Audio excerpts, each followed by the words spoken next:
Alors aujourd'hui, nous allons parler d'un nouveau personnage dans la catégorie des médiums et des guérisseurs du 19e et du 20e siècle. Donc, ça sera une personne, une femme, qui fait partie du 20e siècle. Cette femme, eh bien, j'ai eu envie d'en parler parce que c'est pas très souvent, en fait, qu'on évoque son nom. Et pourtant, ce qu'elle a reçu en médiumnité est quand même extraordinaire.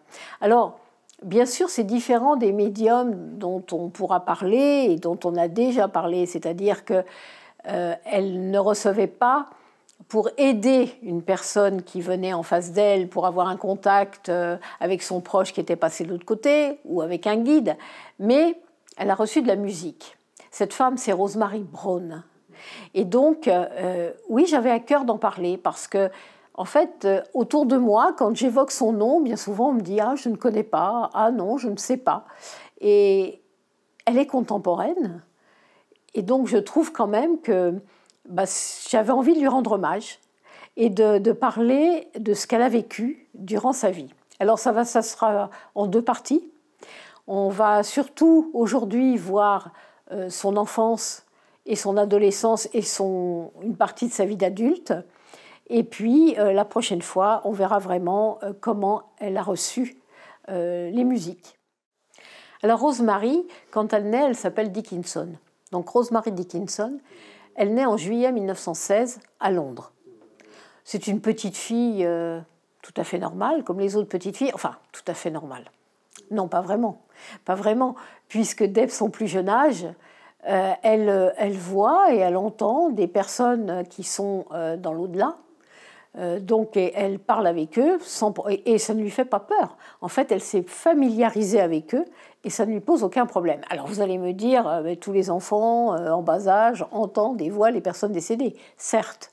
Mais Rosemary, c'est quand même avec une précision et elle dialogue tout le temps avec elle. Dès qu'elle voit une âme qui vient, elle dialogue avec, ce que ne font pas forcément tous les enfants de son âge. Donc, elle va grandir comme ça en se rendant compte bien qu'elle peut les voir et que pour elle, aucun souci. Alors, ses premières visions vraiment commencent quand elle a 3-4 ans. Mais celle qui est la plus nette, elle va commencer à l'âge de 6 ans. C'est-à-dire qu'un jour, elle raconte qu'elle a vu un chevalier avec une très belle armure et elle a vu un sabre au-dessus de la tête de ce chevalier. Ça ne lui fait pas peur du tout, elle s'en étonne à peine et eh bien, elle va dire « Ah, très bien, c'est mon ange gardien ». Donc vous voyez qu'elle est très à l'aise avec ce monde de l'au-delà déjà. Un an plus tard, pour ses 7 ans, un matin, elle se réveille de bonne heure et quelle n'est pas sa surprise de voir au pied de son lit un homme qui se tient là debout et qui la regarde. Encore une fois, elle n'a pas peur, hein, mais elle se demande qui est cet homme qui se présente comme un vieillard avec des longs cheveux blancs et, dira-t-elle, avec ses yeux de petite fille de 7 ans, avec une longue robe noire. En fait, cette longue robe noire, c'est une soutane. Il va partir très vite. Il va rester vraiment très peu de temps auprès d'elle. Il ne dit rien, il ne se présente pas parce que, en fait, il va dire à la petite que son nom serait trop compliqué. La seule chose qu'il va lui dire avant de disparaître, c'est « Sur Terre, j'étais un compositeur et un pianiste. Quand tu seras plus grande, je reviendrai et je te donnerai de la musique. » Et puis il s'en va. Rosemary ne va jamais oublier ce message qu'elle a reçu et cet être qui lui est apparu. Alors, elle ne connaît pas son nom. Elle dira plus tard, je pense qu'il savait que je comprendrais qui il est à travers des gravures, parce qu'à l'époque, ses parents avaient pas mal de gravures de musiciens. Effectivement, elle s'apercevra que ce personnage qui est venu se montrer à elle, c'est Franz Liszt. Donc, eh bien, elle n'en parle pas. En fait, cette petite fille de 7 ans, elle a déjà compris que tout le monde ne voit pas et n'entend pas comme elle. Alors, tout le monde, surtout les adultes qui l'entourent. Ça, elle l'a très très bien compris. Et en fait, elle préfère se taire plutôt que de dire des choses qu'on ne va pas croire, en fait. Donc, eh bien, elle ne dit rien. Sauf à une personne. Elle va essayer d'en parler à sa mère. Donc, elle lui explique ce qu'elle voit et sa mère est très, très inquiète. C'est étonnant. C'est étonnant, pourquoi? Parce que cette maman de Rosemary, sa propre mère à elle, donc la grand-mère de Rosemary, était voyante. Donc, on pourrait penser que ça ne l'étonne pas plus que ça, parce qu'elle a déjà baigné dans le domaine de la voyance, donc de l'au-delà quand même. Mais ça l'inquiète. Et pourquoi ça l'inquiète? En fait, ça l'inquiète, cette maman, parce que elle se rend compte de la puissance médiumnique de sa fille.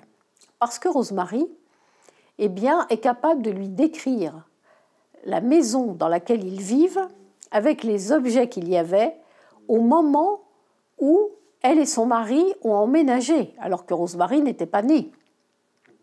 Elle va même lui décrire cette maison avec les objets qui étaient dedans et où ils étaient posés exactement, au temps où les grands-parents vivaient dans la maison, donc bien, bien avant la naissance de Rosemary. Elle va lui décrire les différentes époques où il y a eu ce site, avant que la maison soit construite, et ce qu'il y avait à ces endroits-là. Et elle va expliquer aussi à sa mère que bien souvent, on l'emmène on la transporte dans une autre époque et qu'on lui montre ce qu'elle a vécu. Donc c'est vrai que pour sa mère, eh bien, c'est très inquiétant parce qu'elle se demande ce qui va se passer pour sa fille avec une médiumnité pareille. Je vous rappelle qu'on est en 1900, dans les 1920. Entre 1920 et 1930. Hein. Donc déjà, si maintenant la médiumnité n'est pas encore complètement acceptée, à l'époque, ça y était encore beaucoup moins. Donc voilà. Et puis, qu'est-ce qui va se passer? C'est avec son père. En fait, son père ne croit pas du tout à ce que lui explique sa femme par rapport à la petite. Il ne croit pas du tout que sa fille puisse être médium. Sauf que, il a un ami. Plutôt, il avait un ami, ce père, qu'il a connu jeune. Et en fait, quand il s'est marié, ils se sont perdus de vue avec cet homme. Donc, la femme, la mère de Rosemary n'a jamais connu cet homme, n'a jamais vu cet homme. Et Rosemary encore moins, bien sûr. Et puis, il n'y a pas de photo de lui. Donc, ni elle, ni sa fille ne le connaissent. Et cet homme, eh bien, son père apprend qu'il vient de mourir. Un jour, comment il apprend qu'il vient de mourir? Parce qu'un jour, cet homme vient voir Rosemary. Et il lui dit, tu vas décrire à ton père de la façon dont je suis habillée, parce qu'il va tout de suite me reconnaître. Et puis tu vas lui dire également que je lui demande pardon pour tout le mal que je lui ai fait quand j'étais sur terre. Et il explique à la petite fille ce mal, pourquoi il dit qu'il lui a fait du mal. Il lui explique les conséquences. Et que fait Rosemary? Rosemary, c'est une petite fille qui est très franche, très, très droite, très honnête. Et ben, elle va tout de suite voir son père. Et elle lui dit, tu sais, j'ai eu contact avec ton ami d'enfance. Donc là, le père commence à s'agacer. Et elle lui dit, attends, je t'explique. Et là, elle commence à lui décrire de la manière dont il était habillé. Son père est interloqué parce que, vu ce qu'elle lui décrit, elle ne pouvait pas le savoir. Et puis elle lui dit, et tu sais, il te demande pardon pour le mal qu'il t'a fait. Et là, elle lui explique la situation, c'est-à-dire ce que cet homme a vécu, a provoqué comme situation qui a fait du mal à son père. Et là, eh bien sûr, le père change tout à fait d'opinion par rapport à sa fille et d'un seul coup, il va prendre conscience de cette médiumnité qui fait partie de la vie de Rosemary. Alors, toutes ces visions qu'elle peut avoir et qu'elle doit taire, ce n'est pas forcément facile pour elle, et elle a une enfance quand même qui n'est pas spécialement simple, et elle va vivre surtout 2 événements qui vont être marquants pour elle dans son enfance, à cause justement du fait qu'elle ne veut pas expliquer qu'elle est médium. Mais par moments, c'est plus fort qu'elle, elle ne fait pas attention, c'est quand même une petite fille. Et ça a des conséquences qui peuvent être assez compliquées. La première, c'est qu'elle est en classe et que la maîtresse leur donne une composition française à faire. Et pour faire cette composition française, la maîtresse leur distribue une carte postale, identique pour tous les enfants. Et au dos de cette carte postale, en fait, il y a une inscription qui est faite en italien. Donc, les élèves se mettent toutes à faire la composition française, et Rosemary aussi, sauf que Rosemary, qu'est-ce qu'elle va faire en plus, elle va traduire ce qui est marqué en italien. Pourquoi ? Parce que de l'autre côté, ils lui ont traduit. Donc, elle va l'écrire. Quand la maîtresse relève les devoirs, elle dit à Rosemary « Ah, je ne savais pas que tu avais pris des cours pour apprendre l'italien. » Et Rosemary lui dit « Non, je n'ai pas appris l'italien. » Donc la maîtresse lui dit « Comment est-ce possible, puisque tu as traduit ce qui était marqué au dos de la carte. Tu connais l'italien. » Et Rosemary, qui ne veut surtout pas mentir, lui dit « Non, je ne connais pas l'italien. » Et donc là, la conséquence, c'est quoi ? C'est que ça va lui attirer les foudres de sa maîtresse, qui va la punir, parce qu'elle lui dit « Tu es menteuse. Tu es menteuse parce que tu ne peux pas traduire une carte postale si tu ne connais pas cette langue. » Ça, c'est la première fois, en fait, où elle est quelque part blessée, Rosemary, parce qu'elle a voulu être honnête, mais elle se rend compte que, il y a une situation qui a fait qu'elle ne peut pas dire la vérité. Et souvent, on va dire ou elle ment, ou alors elle est folle. La deuxième situation qu'elle va vivre pénible dans son enfance, c'est qu'elle se trouve avec sa camarade de classe qui est à côté d'elle, et cette camarade perd un objet. Je ne me rappelais plus ce que c'est comme objet, mais peu importe. Elle perd cet objet, et la camarade de classe, comme un petit peu tous les enfants, accuse en premier lieu Rosemary d'avoir pris cet objet. Rosemary jure par les grands dieux que non, elle n'a jamais touché ça, qu'elle n'a jamais pris cet objet. Et la maîtresse finit par la croire et lui dit non, écoute, tu l'as perdu. Essayez de chercher l'objet toutes les deux. Elle ne le retrouve pas. La journée se passe. En fin de journée, on parle à Rosemary. Et en fait, on va montrer à Rosemary où se trouve l'objet. Elle est toute contente. En fait, elle ne réalise pas, elle n'a pas du tout le mal en elle, elle n'a pas du tout une once de malice en elle, Rosemary. Donc, elle est toute contente pour sa camarade, qu'on lui ait montré où se trouvait l'objet. Qu'est-ce qu'elle fait ? Elle va voir la maîtresse et elle lui dit « Je sais où est l'objet, madame, je sais où se trouve l'objet. » Et donc, la maîtresse lui dit « Ah bon ? Montre-moi où. » Et Rosemary l'emmène à l'endroit où la petite a perdu cet objet. Effectivement, il y est. Et là, la maîtresse lui dit si tu sais où est l'objet, c'est bien parce que c'est toi qui l'as mis là. Donc c'est bien toi qui l'avais pris. Donc tu as menti toute la journée. Tu ne m'as pas respecté, tu m'as menti. Et une fois de plus, elle va être punie. Une fois de plus, elle va attirer les foudres de sa maîtresse. Donc, voyez que c'est pas simple, parce qu'elle vit des situations où elle est en porte-à-faux, où elle ne peut pas dire ce qu'elle ressent, ce qu'elle vit, et en même temps, elle se trouve dans des situations où là, on pense qu'elle passe son temps à mentir, en fait. Et puis, elle grandit, Rosemary, et elle va trouver une place à la municipalité. Là, elle va avoir 2 amis qu'elle aime beaucoup. Et comme elle les aime beaucoup, elle leur fait confiance. Et qu'est-ce qui se passe ? Un jour, elle se dit quand même, je vais leur expliquer ce que je vis. Je vais leur expliquer ce que je ressens, ce que je vois. Ça va me faire du bien de pouvoir en parler. Alors, un jour où elles sont réunies toutes les 3, elle leur explique. Et la réaction des 2 amies, c'est quoi ? C'est qu'elle se moque. Elle ne la croit pas. Elle lui dit « Oh, arrête, tu exagères, t'inventes. » Alors, pour qu'on la croie, qu'est-ce qu'elle fait, Rosemary? Elle prend chacune de ses amies et elle va donner des points précis sur la vie de chacune, mais des faits que les deux amies savent, elles, mais dont elles ne veulent absolument pas parler et qu'elles ne veulent pas que ces faits-là soient révélés. Et donc, la conséquence, c'est quoi? C'est que les deux amies le prennent extrêmement mal. Parce qu'elle voit des choses et que les deux amies n'acceptent pas qu'elle voit ces choses-là. À partir de ce moment-là, Rosemary se dit que vraiment, il faut qu'elle se taise, que vraiment, il faut qu'elle arrête de parler parce que, en fait, comment dire, ça la dessert à chaque fois et ça la rend encore plus malheureuse. Donc, elle préfère ne rien dire. Pendant toutes comment dire, toutes ces manifestations, tous ces événements qu'elle vit, Franz Liszt va rester près d'elle sans qu'elle s'en rende compte, en fait.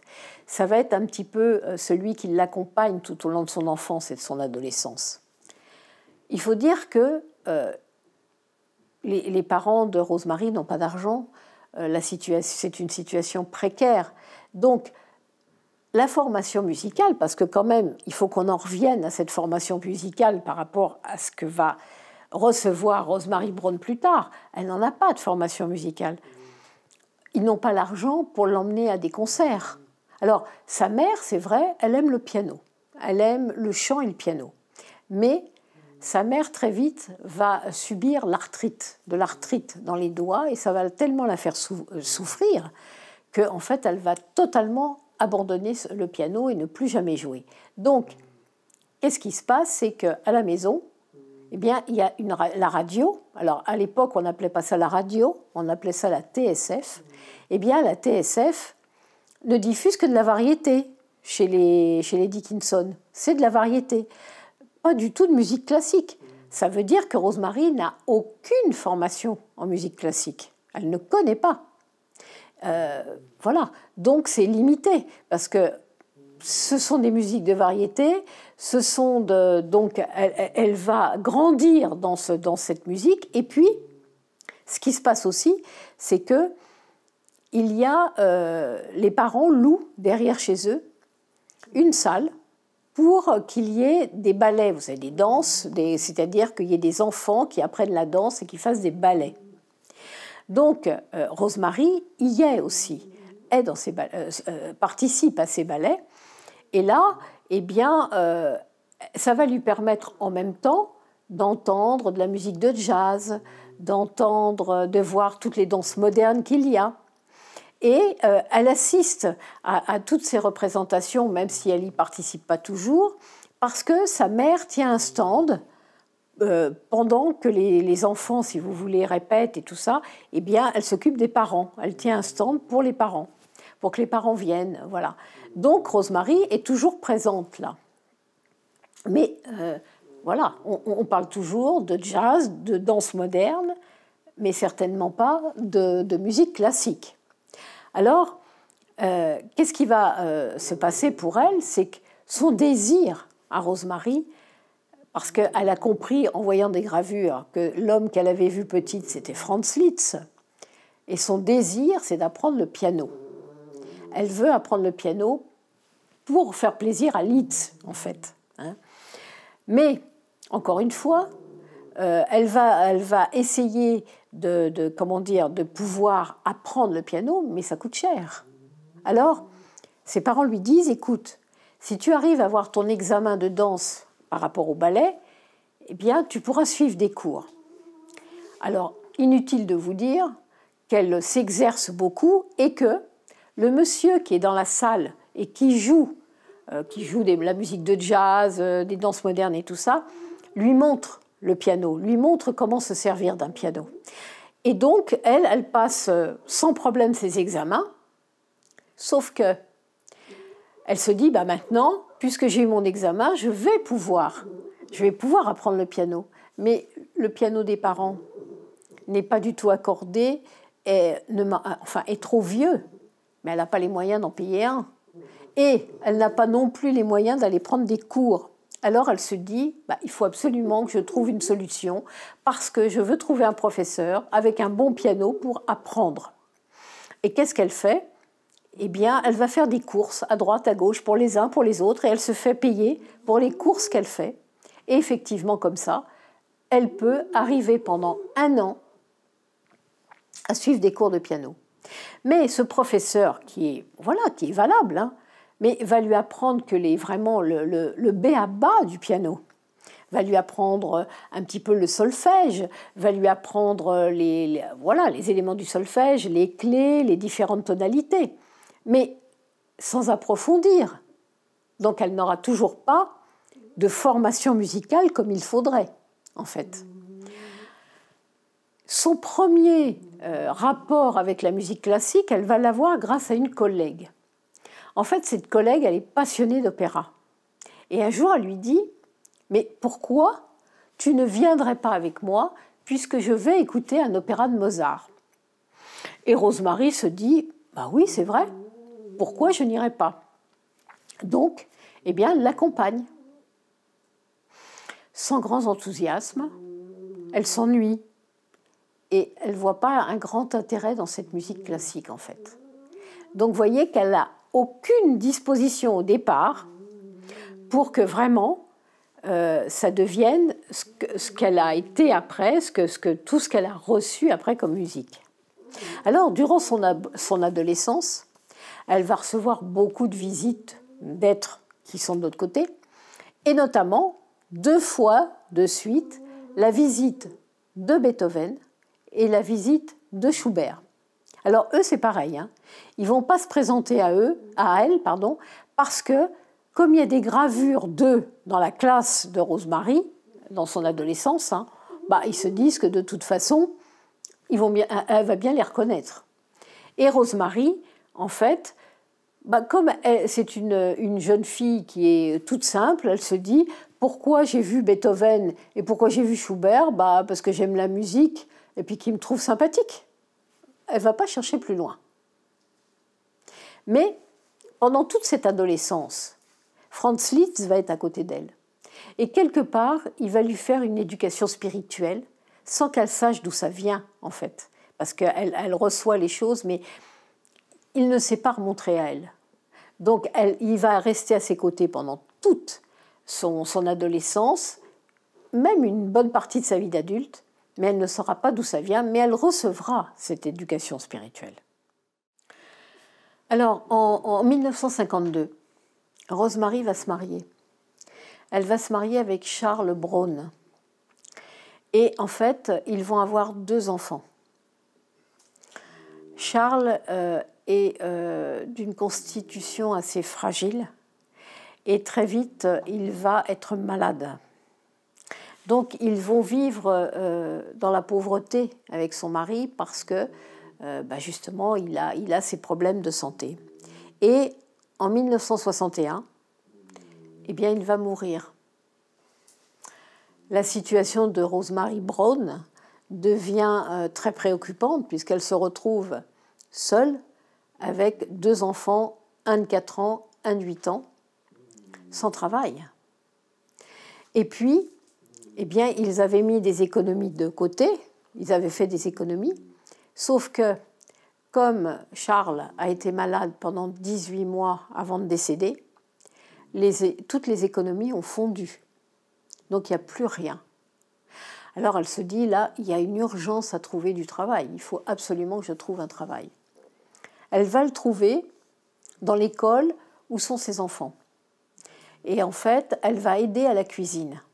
Donc, c'est un salaire qui est très, très faible, vraiment un maigre salaire, mais ça lui permet de faire manger ses enfants et de vivre dans le quotidien, en fait. Mais son mari lui manque terriblement. C'est un homme qu'elle aimait énormément et elle a beaucoup de mal à vivre sans lui. Très peu de temps après son départ, elle le voit. Elle le voit et elle l'entend. Et en fait, quand elle le voit, il est beaucoup plus jeune que quand elle l'a épousé et il est en parfaite santé. Alors que quand il est parti, il était totalement diminué par la maladie. très affaibli et très diminué physiquement. Là, elle le voit vraiment en pleine forme. Ça l'aide. Ça l'aide parce que ces images de cet homme diminué la hantaient. Et donc, ça lui permet de dépasser un petit peu le décès de son mari. Mais quand même, pendant les 2 ans qui vont suivre, les 2 ans après le départ de son mari, à chaque fois qu'elle va penser à lui, à chaque fois qu'elle va le ressentir, elle va s'effondrer. Et là, en fait, Franz Liszt va être d'un secours incroyable parce qu'il va la rassurer, la calmer. Sa présence va la calmer. Parce que, justement, elle saura qu'elle n'est quand même pas seule et que Franz Liszt est toujours là à côté d'elle. Son fils Thomas, eh bien, elle s'aperçoit un jour que lui aussi est médium. Parce qu'il a grandi, il est en train de bricoler et il est en train de réparer quelque chose et il ne pouvait pas savoir comment faire. Donc Rosemary lui dit « Mais comment, Thomas, tu peux arriver à réparer cet appareil alors que tu ne l'as jamais appris ?» Et Thomas, tout naturellement, va lui dire « Mais maman, parce que c'est papa qui me dit comment faire, il est juste là à côté de moi. Donc, c'est facile. Il me montre tout et je n'ai qu'à faire comme il me montre. » Et là, Rosemary se dit « Eh bien, effectivement, Thomas, lui aussi, est un médium. » Alors, eh bien, Franz Liszt va être à ses côtés tout le temps. La situation financière de Rosemary Brown ne s'arrange pas. Parce que, comme je vous ai dit tout à l'heure, elle a vraiment un maigre salaire. Et eh bien, elle arrive à un moment donné où elle se dit, là, je ne peux plus, je n'ai plus assez pour faire manger mes enfants, pour arriver à tout payer, je n'y arrive plus. C'est alors que Franz Liszt intervient et lui dit, si tu tentais ta chance avec des pronostics de football. Rosemary n'hésite pas une seconde parce qu'elle a confiance en Franz Liszt. Donc effectivement, elle va jouer sur des pronostics de football et elle va recevoir un chèque suffisamment important pour qu'elle puisse payer tout ce qu'elle a à payer et faire manger ses enfants correctement. Quelques mois plus tard, on arrive au moment de Noël et là c'est pareil, elle se dit « Bon, mes enfants ont à manger, voilà, mais j'aimerais quand même pouvoir leur faire au moins un cadeau à mes enfants parce que c'est Noël et je voudrais qu'ils puissent avoir un cadeau comme tous les autres enfants, mais je ne peux pas, je n'ai pas l'argent. » Une fois de plus, Franz Liszt va venir et va lui dire « Refais des pronostics de football. » Elle va suivre son conseil et de nouveau, elle aura l'argent et elle aura de quoi non seulement faire un cadeau à ses enfants, mais pouvoir tenir encore un petit peu derrière. Par contre, Franz Liszt viendra et lui dira « Attention, je t'ai indiqué cette possibilité parce que tu étais arrivé dans un extrême, c'est-à-dire au bout du bout, et où là, tu étais dans une situation absolument catastrophique. Voilà pourquoi nous t'avons permis de t'aider de cette manière-là. Mais en aucun cas, souviens-toi bien de cela, en aucun cas, tu ne peux faire une demande à l'au-delà pour toute question financière. » Et là, Rosemary comprend bien et elle remercie parce que voilà, c'est fabuleux. Elle a pu avoir ses problèmes réglés, mais elle sait très bien qu'elle n'en abusera pas et elle ne demandera jamais quoi que ce soit à Liszt par rapport à cela, en fait.